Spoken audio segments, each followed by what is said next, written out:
everybody. I hope you're doing well. I hope that everybody's staying safe. I hope that your mental state is healthy. I know that we've all been challenged so much by the current situation. It's good that things are starting to open up though. I hope people aren't feeling as isolated and kind of finding a routine that works for them. I haven't had time to do many videos, so I'm just trying to catch up.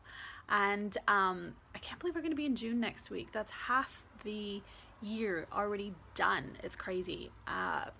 Thank you, of course, first of all, to all of our essential workers and healthcare workers and everybody who's working to keep those institutions going. That's, like cleaners and orderlies and frontline staff. Thank you for everything that you're doing to protect us. It is appreciated. We're all so deeply grateful.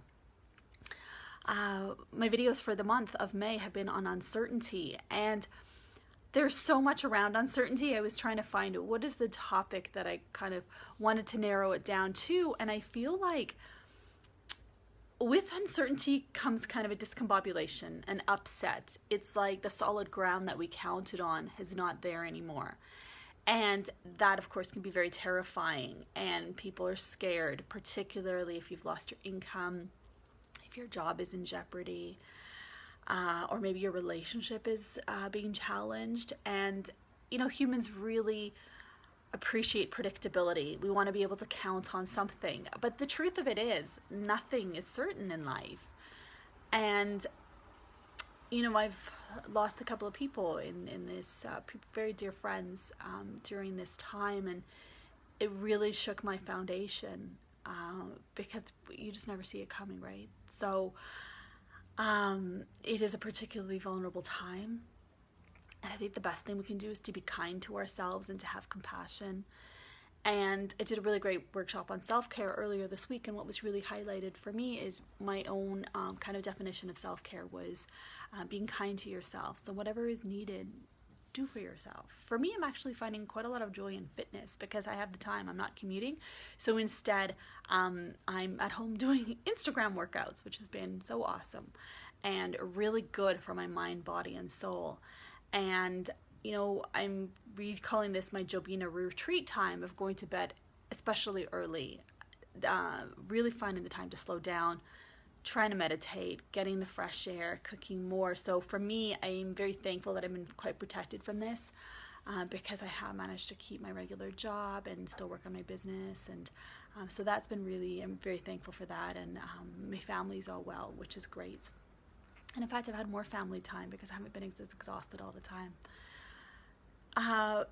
But I am curious. I wonder what kind of a world will we be going back to when there is a vaccine, when we can fully live our lives again? Are we going to be more compassionate? I sincerely hope that people are using this time of upset, of the ground shaking beneath our feet, to go deep within themselves and look at their values and say, am I living a life in line with the values that are important to me?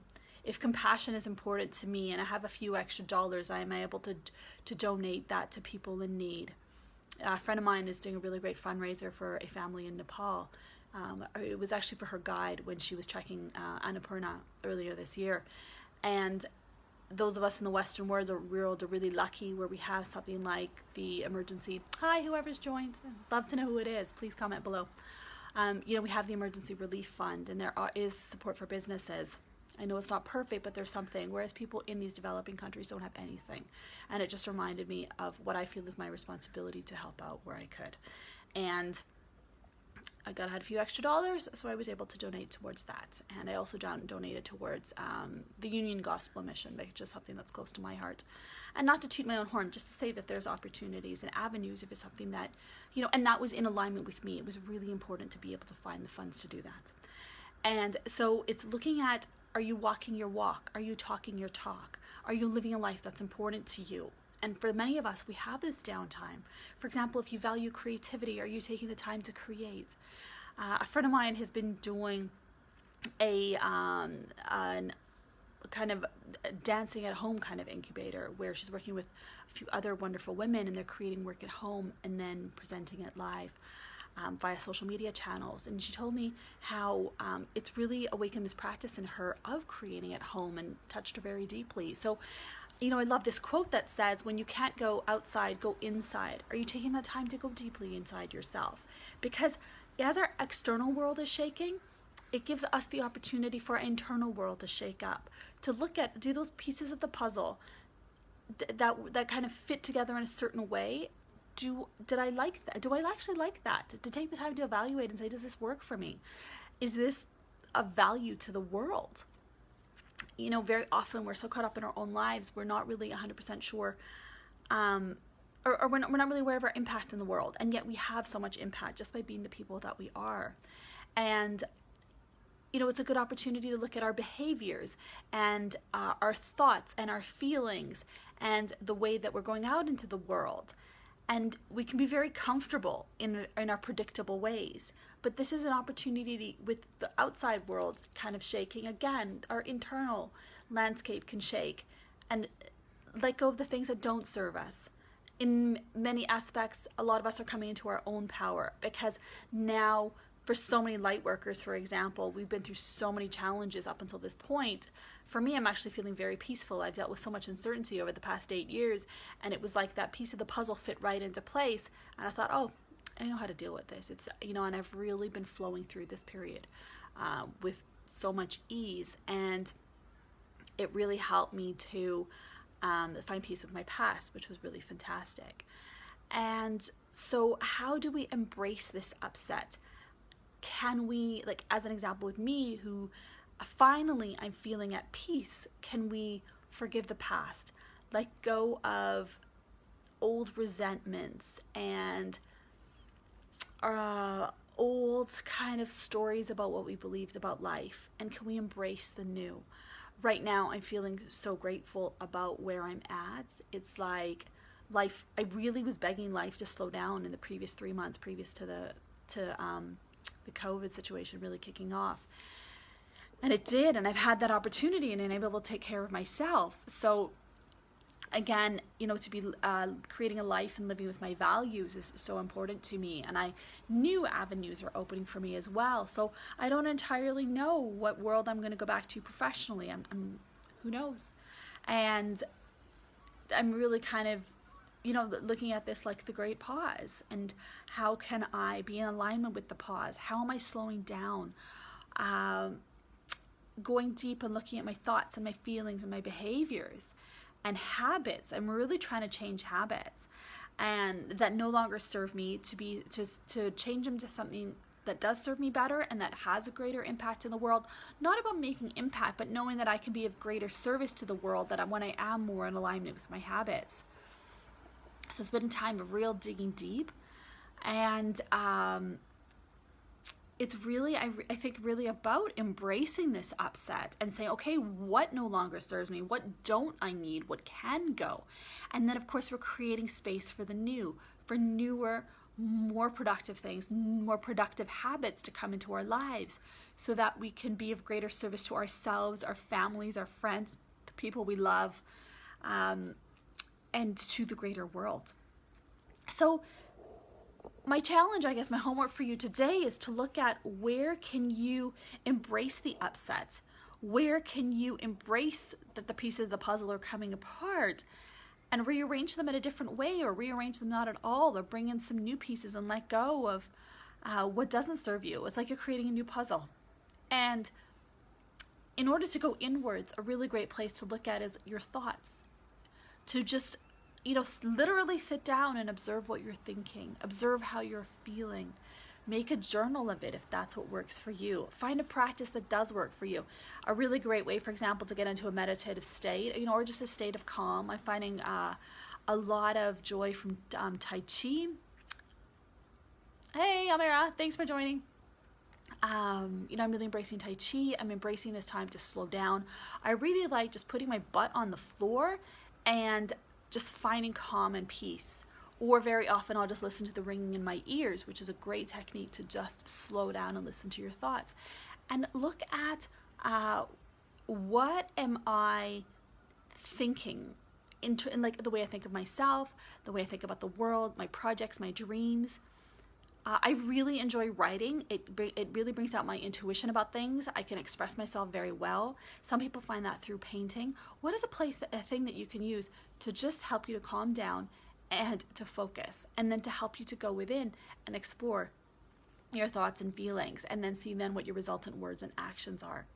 And embracing this time again of upset, so that you can go deeper within yourself. You can find a stronger faith in life, because times like these are really asking us to find our faith. Not a fair weather faith, but a really deep and abiding faith in life. Because I think this is really showing us about the deeper intelligence of things. We don't have control. It's like the earth, first of all, is saying you have to slow down and you cannot keep screwing with me. And it's also saying that I have a deeper plan, and how can we just surrender to that plan and go with the flow, and to let go of things that don't serve us. And new will arise. It always does. And in a better way. You really have to let something go entirely for fresh inspiration to come, for fresh ways, even within a relationship. You don't necessarily need to let go of a relationship. A new way can be created, and that can be a new relationship with yourself. I mean, it's really about a relationship with ourselves. How are we in alignment with ourselves? Are we even, not just creating new things, but our habits within something? How can it be more of service to us? How are we working towards our dreams? In many cases, we actually just have to stop doing and do a lot more being, and really allow life to flow through us. I feel that that's what's really important right now, is letting life to flow through us and receive and heal things that no longer serve us. And then we're going to go out into the world in a new way, once kind of whatever normal is going to be renews itself. And I feel like the power in this time is really resting and listening to the pause, and showing us what the pause can do for us.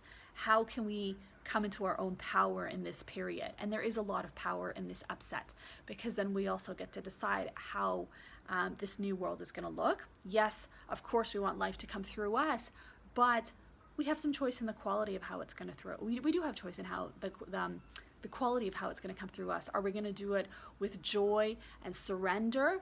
And of course, it'll be upset about changes that are going to be happening. But if we can do so in a way that's productive, instead of resisting every single change that's coming, I think our lives can be easier. And it's really, uncertainty is going to show us who we are. It does show us who we are. For those of us that are able to slow down and appreciate things, I think that we will be better served than people who are fighting change. I mean, I realize, for example, that businesses are affected.